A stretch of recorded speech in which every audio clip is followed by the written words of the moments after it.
ॐ श्रीगणेशाय नमः। श्रीलिङ्गाष्टकं स्तोत्रम्।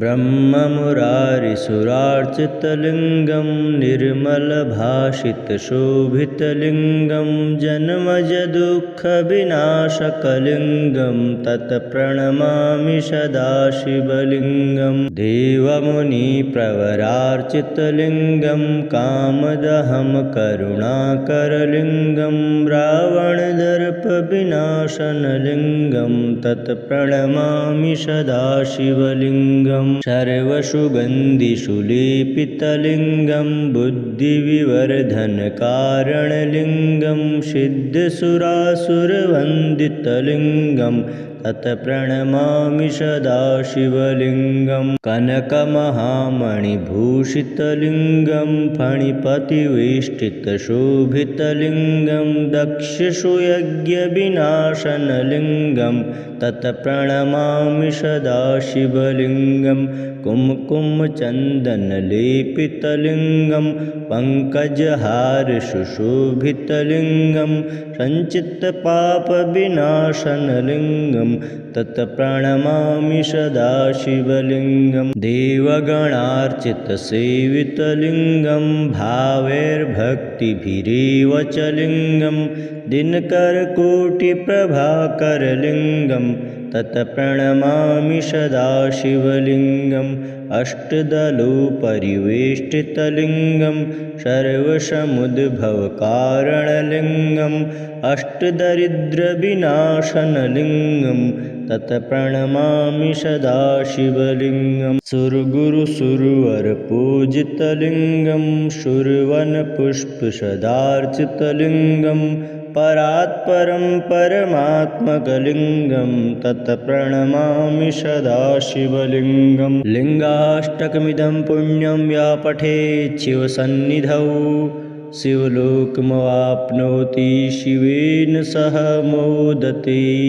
ब्रह्ममुरारिसुरार्चितलिङ्गं निर्मलभाषितशोभितलिङ्गं जन्मजदुःखविनाशकलिङ्गं तत्प्रणमामि सदाशिवलिङ्गं। देवमुनिप्रवरार्चितलिङ्गं कामदहं करुणाकरलिङ्गं रावणदर्पविनाशनलिङ्गं तत्प्रणमामि सदाशिवलिङ्गं। सर्वसुगन्धिषुलेपितलिङ्गं बुद्धिविवर्धनकारणलिङ्गं सिद्धसुरासुरवन्दितलिङ्गं तत्प्रणमामि सदाशिवलिङ्गं। कनकमहामणिभूषितलिङ्गं फणिपतिवेष्टितशोभितलिङ्गं दक्षसुयज्ञविनाशनलिङ्गं तत्प्रणमामि सदाशिवलिङ्गं।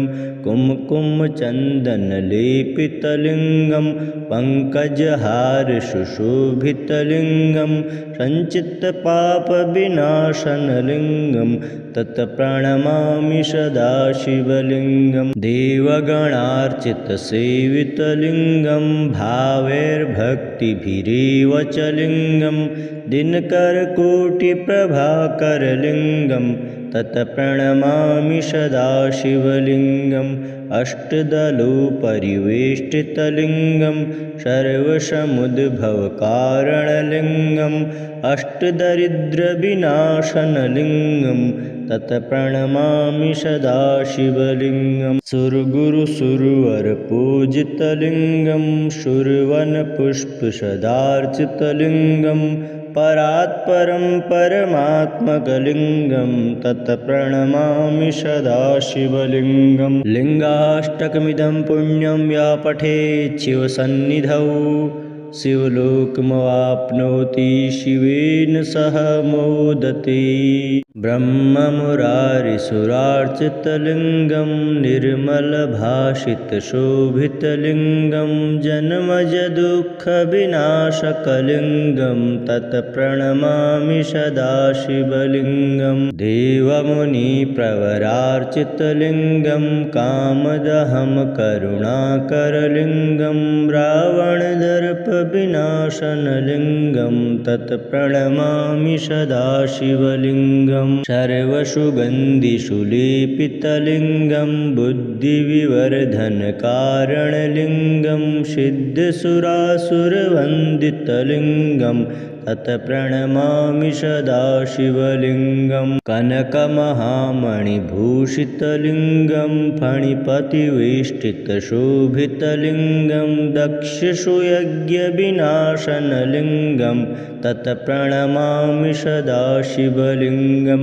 कुम्कुमचन्दनलेपितलिङ्गं पङ्कजहारसुशोभितलिङ्गं सञ्चित्तपापविनाशनलिङ्गं तत्प्रणमामि सदाशिवलिङ्गं देवगणार्चितसेवितलिङ्गं भावैर्भक्तिभिरेव च लिङ्गं दिनकरकोटिप्रभाकरलिङ्गं तत्प्रणमामि सदाशिवलिङ्गम् अष्टदलोपरिवेष्टितलिङ्गं सर्वसमुद्भवकारणलिङ्गम् अष्टदरिद्रविनाशनलिङ्गं तत्प्रणमामि सदाशिवलिङ्गं सुरगुरुसुरवरपूजितलिङ्गं सुरवनपुष्पसदार्चितलिङ्गं परात्परं परमात्मकलिङ्गं तत्प्रणमामि सदाशिवलिङ्गं लिङ्गाष्टकमिदं पुण्यं या पठेत् शिवसन्निधौ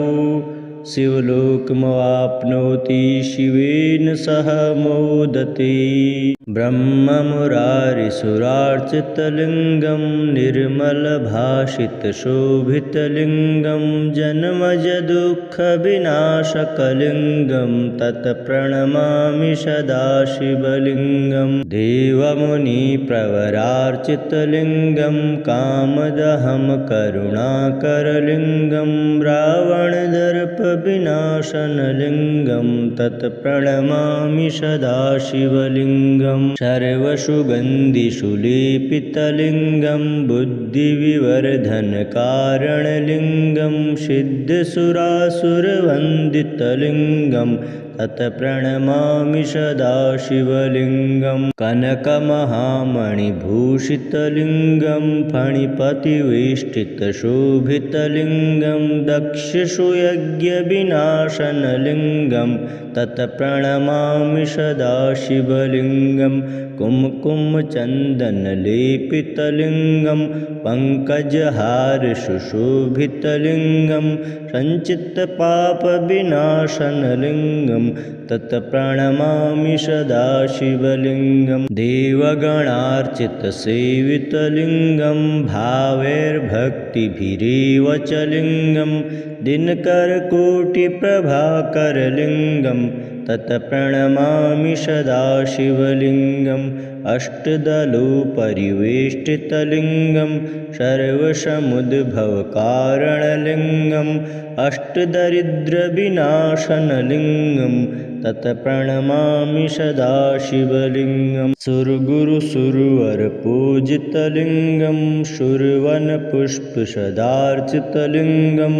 परात्परं परमात्मकलिङ्गं तत्प्रणमामि सदाशिवलिङ्गं लिङ्गाष्टकमिदं पुण्यं या पठेत् शिवसन्निधौ शिवलोकमवाप्नोति शिवेन सह मोदते ब्रह्ममुरारिसुरार्चितलिङ्गं निर्मलभाषितशोभितलिङ्गं जन्मजदुःखविनाशकलिङ्गं तत्प्रणमामि सदाशिवलिङ्गं देवमुनिप्रवरार्चितलिङ्गं कामदहं करुणाकरलिङ्गं रावणदर्पविनाशनलिङ्गं तत्प्रणमामि सदाशिवलिङ्गं सर्वसुगन्धिषु लेपितलिङ्गं बुद्धिविवर्धनकारणलिङ्गं सिद्धसुरासुरवन्दितलिङ्गं तत्प्रणमामि सदाशिवलिङ्गं कनकमहामणिभूषितलिङ्गं फणिपतिवेष्टितशोभितलिङ्गं दक्षसुयज्ञविनाशनलिङ्गं तत्प्रणमामि सदाशिवलिङ्गं कुमकुमचन्दनलेपितलिङ्गं पङ्कजहारसुशोभितलिङ्गं सञ्चित्तपापविनाशनलिङ्गं तत्प्रणमामि सदाशिवलिङ्गं देवगणार्चितसेवितलिङ्गं भावैर्भक्तिभिरेव च लिङ्गं दिनकरकोटिप्रभाकरलिङ्गं तत्प्रणमामि सदाशिवलिङ्गम् अष्टदलोपरिवेष्टितलिङ्गं सर्वसमुद्भवकारणलिङ्गम् अष्टदरिद्रविनाशनलिङ्गं तत्प्रणमामि सदाशिवलिङ्गं सुरगुरुसुरवरपूजितलिङ्गं सुरवनपुष्पसदार्चितलिङ्गं परात्परं परमात्मकलिङ्गं तत्प्रणमामि सदाशिवलिङ्गं लिङ्गाष्टकमिदं पुण्यं या पठेत् शिवसन्निधौ शिवलोकमवाप्नोति शिवेन सह मोदते ब्रह्ममुरारिसुरार्चितलिङ्गं निर्मलभाषितशोभितलिङ्गं जन्मजदुःखविनाशकलिङ्गं तत्प्रणमामि सदाशिवलिङ्गं देवमुनिप्रवरार्चितलिङ्गं कामदहं करुणाकरलिङ्गं रावणदर्पविनाशनलिङ्गं तत्प्रणमामि सदाशिवलिङ्गं सर्वसुगन्धिषुलेपितलिङ्गं बुद्धिविवर्धनकारणलिङ्गं सिद्धसुरासुरवन्दितलिङ्गं तत्प्रणमामि सदाशिवलिङ्गं कनकमहामणिभूषितलिङ्गं फणिपतिवेष्टितशोभितलिङ्गं दक्षसुयज्ञविनाशनलिङ्गं तत्प्रणमामि सदाशिवलिङ्गं कुमकुमचन्दनलेपितलिङ्गं पङ्कजहारसुशोभितलिङ्गं सञ्चित्तपापविनाशनलिङ्गं तत्प्रणमामि सदाशिवलिङ्गं देवगणार्चितसेवितलिङ्गं भावैर्भक्तिभिरेव च लिङ्गं दिनकरकोटिप्रभाकरलिङ्गं तत्प्रणमामि सदाशिवलिङ्गम् अष्टदलोपरिवेष्टितलिङ्गं सर्वसमुद्भवकारणलिङ्गम् अष्टदरिद्रविनाशनलिङ्गं तत्प्रणमामि सदाशिवलिङ्गं सुरगुरुसुरवरपूजितलिङ्गं सुरवनपुष्पसदार्चितलिङ्गं परात्परं परमात्मकलिङ्गं तत्प्रणमामि सदाशिवलिङ्गं लिङ्गाष्टकमिदं पुण्यं या पठेत् शिवसन्निधौ शिवलोकमवाप्नोति शिवेन सह मोदते ब्रह्ममुरारिसुरार्चितलिङ्गं निर्मलभाषितशोभितलिङ्गं जन्मजदुःखविनाशकलिङ्गं तत्प्रणमामि सदाशिवलिङ्गं देवमुनिप्रवरार्चितलिङ्गं कामदहं करुणाकरलिङ्गं रावणदर्पविनाशनलिङ्गं तत्प्रणमामि सदाशिवलिङ्गं सर्वसुगन्धिषुलेपितलिङ्गं बुद्धिविवर्धनकारणलिङ्गं सिद्धसुरासुरवन्दितलिङ्गं तत्प्रणमामि सदाशिवलिङ्गं कनकमहामणिभूषितलिङ्गं फणिपतिवेष्टितशोभितलिङ्गं दक्षसुयज्ञविनाशनलिङ्गं तत्प्रणमामि सदाशिवलिङ्गं कुमकुमचन्दनलेपितलिङ्गं पङ्कजहारसुशोभितलिङ्गं सञ्चित्तपापविनाशनलिङ्गं तत्प्रणमामि सदाशिवलिङ्गं देवगणार्चितसेवितलिङ्गं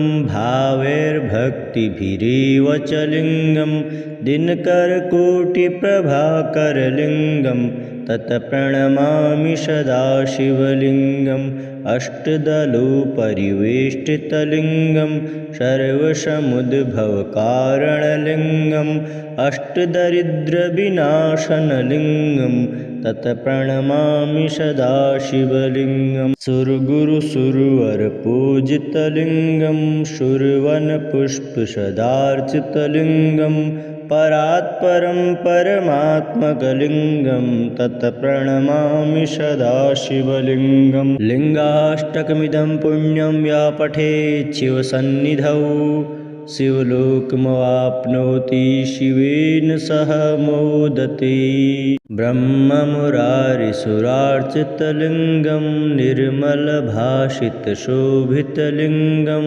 जन्मजदुःखविनाशकलिङ्गं तत्प्रणमामि सदाशिवलिङ्गं देवमुनिप्रवरार्चितलिङ्गं कामदहं करुणाकरलिङ्गं रावणदर्पविनाशनलिङ्गं तत्प्रणमामि सदाशिवलिङ्गं सर्वसुगन्धिषुलेपितलिङ्गं बुद्धिविवर्धनकारणलिङ्गं सिद्धसुरासुरवन्दितलिङ्गं तत्प्रणमामि सदाशिवलिङ्गं कनकमहामणिभूषितलिङ्गं फणिपतिवेष्टितशोभितलिङ्गं दक्षसुयज्ञविनाशनलिङ्गं तत्प्रणमामि सदाशिवलिङ्गं कुम्कुमचन्दनलेपितलिङ्गं पङ्कजहारसुशोभितलिङ्गं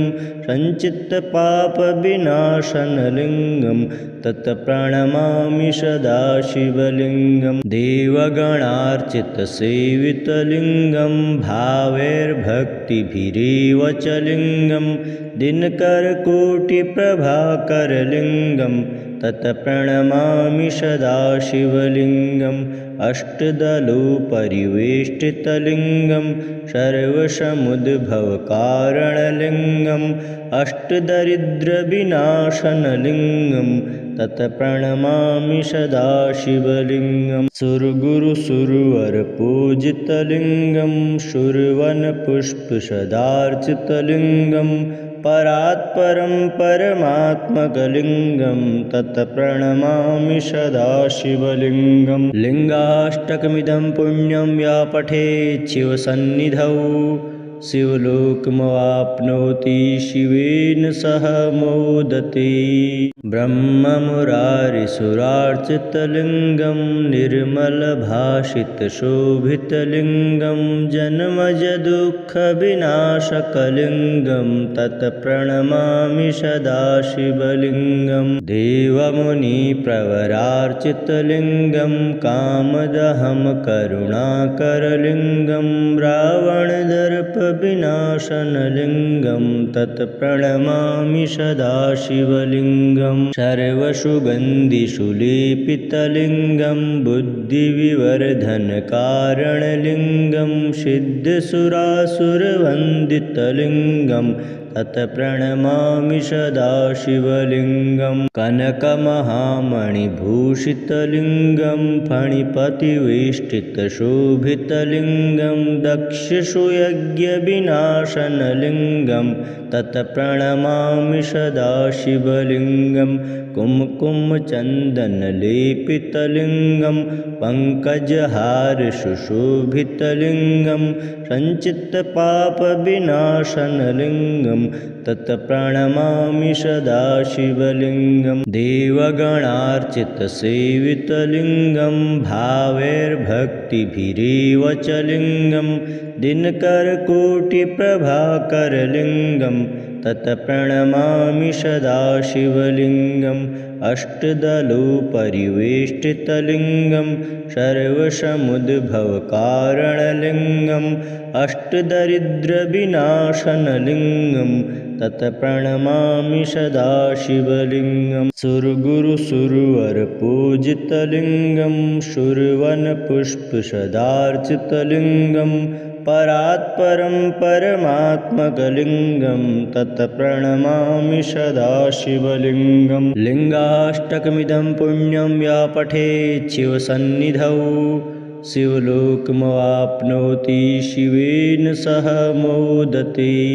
ब्रह्ममुरारिसुरार्चितलिङ्गं निर्मलभाषितशोभितलिङ्गं जन्मजदुःखविनाशकलिङ्गं तत्प्रणमामि सदाशिवलिङ्गं। देवमुनिप्रवरार्चितलिङ्गं कामदहं करुणाकरलिङ्गं रावणदर्पविनाशनलिङ्गं तत्प्रणमामि सदाशिवलिङ्गं। सर्वसुगन्धिषुलेपितलिङ्गं बुद्धिविवर्धनकारणलिङ्गं सिद्धसुरासुरवन्दितलिङ्गं तत्प्रणमामि सदाशिवलिङ्गं। कनकमहामणिभूषितलिङ्गं फणिपतिवेष्टितशोभितलिङ्गं दक्षसुयज्ञविनाशनलिङ्गं तत्प्रणमामि सदाशिवलिङ्गं। कुम्कुमचन्दनलेपितलिङ्गं पङ्कजहारसुशोभितलिङ्गं सञ्चित्तपापविनाशनलिङ्गं तत्प्रणमामि सदाशिवलिङ्गं। देवगणार्चितसेवितलिङ्गं भावैर्भक्तिभिरेव च लिङ्गं दिनकरकोटिप्रभाकरलिङ्गं तत्प्रणमामि सदाशिवलिङ्गम्। अष्टदलोपरिवेष्टितलिङ्गं सर्वसमुद्भवकारणलिङ्गम् अष्टदरिद्रविनाशनलिङ्गं तत्प्रणमामि सदाशिवलिङ्गं। सुरगुरुसुरवरपूजितलिङ्गं सुरवनपुष्पसदार्चितलिङ्गं परात्परं परमात्मकलिङ्गं तत्प्रणमामि सदाशिवलिङ्गं। लिङ्गाष्टकमिदं पुण्यं या पठेत् शिवसन्निधौ शिवलोकमवाप्नोति शिवेन सह मोदते। ब्रह्ममुरारिसुरार्चितलिङ्गं निर्मलभाषितशोभितलिङ्गं जन्मजदुःखविनाशकलिङ्गं तत्प्रणमामि सदाशिवलिङ्गं। देवमुनिप्रवरार्चितलिङ्गं कामदहं करुणाकरलिङ्गं रावणदर्पविनाशनलिङ्गं तत्प्रणमामि सदाशिवलिङ्गं। सर्वसुगन्धिषुलेपितलिङ्गं बुद्धिविवर्धनकारणलिङ्गं सिद्धसुरासुरवन्दितलिङ्गं तत्प्रणमामि सदाशिवलिङ्गं। कनकमहामणिभूषितलिङ्गं फणिपतिवेष्टितशोभितलिङ्गं दक्षसुयज्ञविनाशनलिङ्गं तत्प्रणमामि सदाशिवलिङ्गं। कुम्कुमचन्दनलेपितलिङ्गं पङ्कजहारसुशोभितलिङ्गं सञ्चित्तपापविनाशनलिङ्गं तत्प्रणमामि सदाशिवलिङ्गं। देवगणार्चितसेवितलिङ्गं भावैर्भक्तिभिरेव च लिङ्गं दिनकरकोटिप्रभाकरलिङ्गं तत्प्रणमामि सदाशिवलिङ्गम्। अष्टदलोपरिवेष्टितलिङ्गं सर्वसमुद्भवकारणलिङ्गम् अष्टदरिद्रविनाशनलिङ्गं तत्प्रणमामि सदाशिवलिङ्गं। सुरगुरुसुरवरपूजितलिङ्गं सुरवनपुष्पसदार्चितलिङ्गं परात्परं परमात्मकलिङ्गं तत्प्रणमामि सदाशिवलिङ्गं। लिङ्गाष्टकमिदं पुण्यं या पठेत् शिवसन्निधौ शिवलोकमवाप्नोति शिवेन सह मोदते।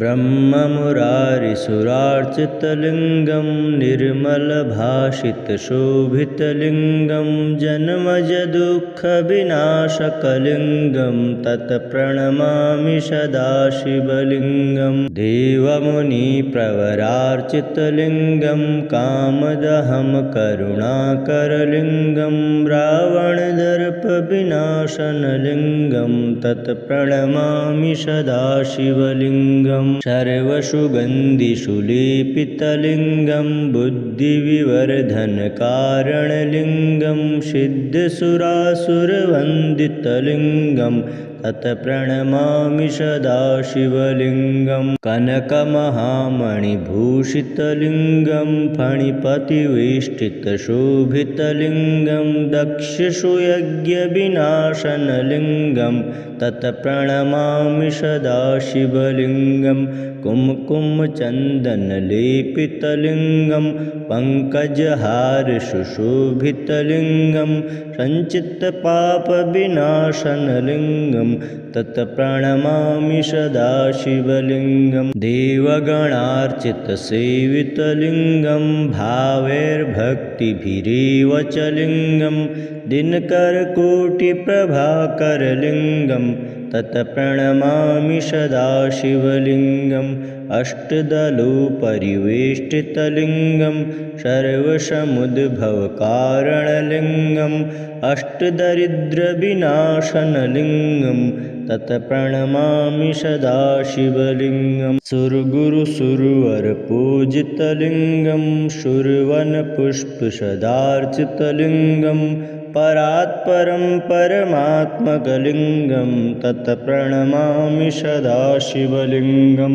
लिङ्गाष्टकमिदं पुण्यं या पठेत् शिवसन्निधौ शिवलोकमवाप्नोति शिवेन सह मोदते ब्रह्ममुरारिसुरार्चितलिङ्गं निर्मलभाषितशोभितलिङ्गं जन्मजदुःखविनाशकलिङ्गं तत्प्रणमामि सदाशिवलिङ्गं देवमुनिप्रवरार्चितलिङ्गं कामदहं करुणाकरलिङ्गं रावणदर्पविनाशनलिङ्गं तत्प्रणमामि सदाशिवलिङ्गं सर्वसुगन्धिषुलेपितलिङ्गं बुद्धिविवर्धनकारणलिङ्गं सिद्धसुरासुरवन्दितलिङ्गं तत्प्रणमामि सदाशिवलिङ्गं कनकमहामणिभूषितलिङ्गं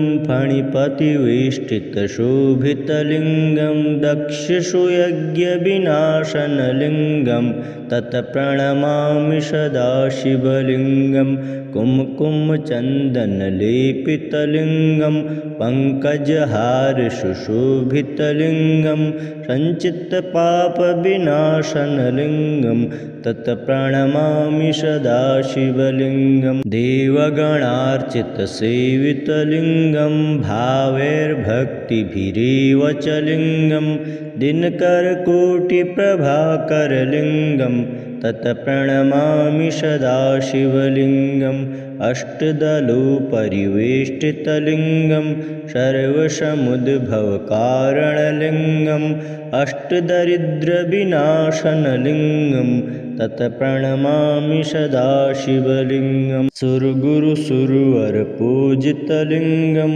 सुरवनपुष्पसदार्चितलिङ्गं परात्परं परमात्मकलिङ्गं तत्प्रणमामि सदाशिवलिङ्गं लिङ्गाष्टकमिदं पुण्यं या पठेत् शिवसन्निधौ शिवलोकमवाप्नोति शिवेन सह मोदते ब्रह्ममुरारिसुरार्चितलिङ्गं निर्मलभाषितशोभितलिङ्गं जन्मजदुःखविनाशकलिङ्गं तत्प्रणमामि सदाशिवलिङ्गं देवमुनिप्रवरार्चितलिङ्गं कामदहं करुणाकरलिङ्गं रावणदर्पविनाशनलिङ्गं तत्प्रणमामि सदाशिवलिङ्गं सर्वसुगन्धिषुलेपितलिङ्गं बुद्धिविवर्धनकारणलिङ्गं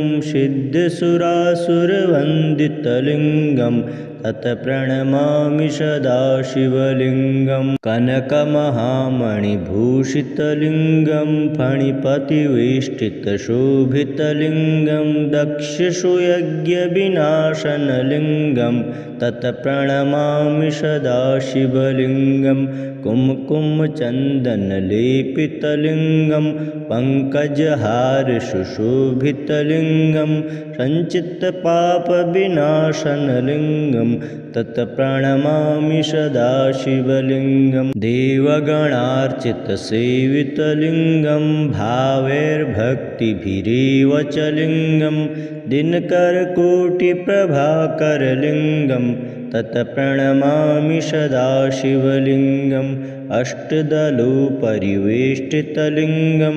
सर्वसमुद्भवकारणलिङ्गम् अष्टदरिद्रविनाशनलिङ्गं तत् प्रणमामि सदा शिवलिङ्गं सुरगुरुसुरवरपूजितलिङ्गं सुरवनपुष्पसदार्चितलिङ्गं परात्परं परमात्मकलिङ्गं तत् प्रणमामि सदा शिवलिङ्गं लिङ्गाष्टकमिदं पुण्यं या पठेत् शिवसन्निधौ शिवलोकमवाप्नोति शिवेन सह मोदते।